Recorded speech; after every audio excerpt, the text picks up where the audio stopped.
Здравейте! Днес е 21 декември, ще теглим нашата коледна томбола. Късмет на всички участващи!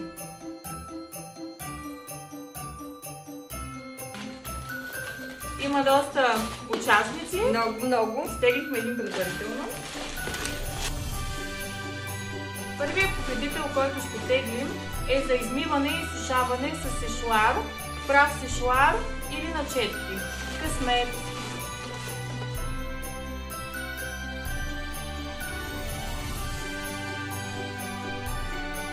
И това е Мария Панчовска. Честито, Мария! Сега теглим за комплекта, който е против косопад, шампуан и маска. Мила Минчева. Честито на Мила Минчева. Сега ще изтеглим за кристали за коса, да видим кой ще е късметлията. Това е Стефи Атанасова, печели кристали за коса. Честито!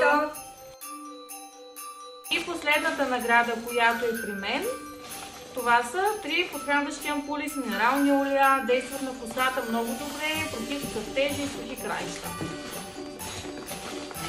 Сега да видим кой е късметлията. Нина Казопулос, честито!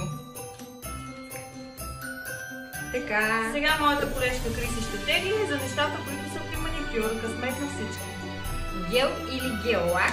Да видим кой ще бъде късметлията. Мария Димитрова. Честито! Така. След това лосьон за тяло. Това лосьона ще имаме за тяло. Албена Поталак е първата. Честито! Честито! Да видим втория лосьон за тяло. Втората.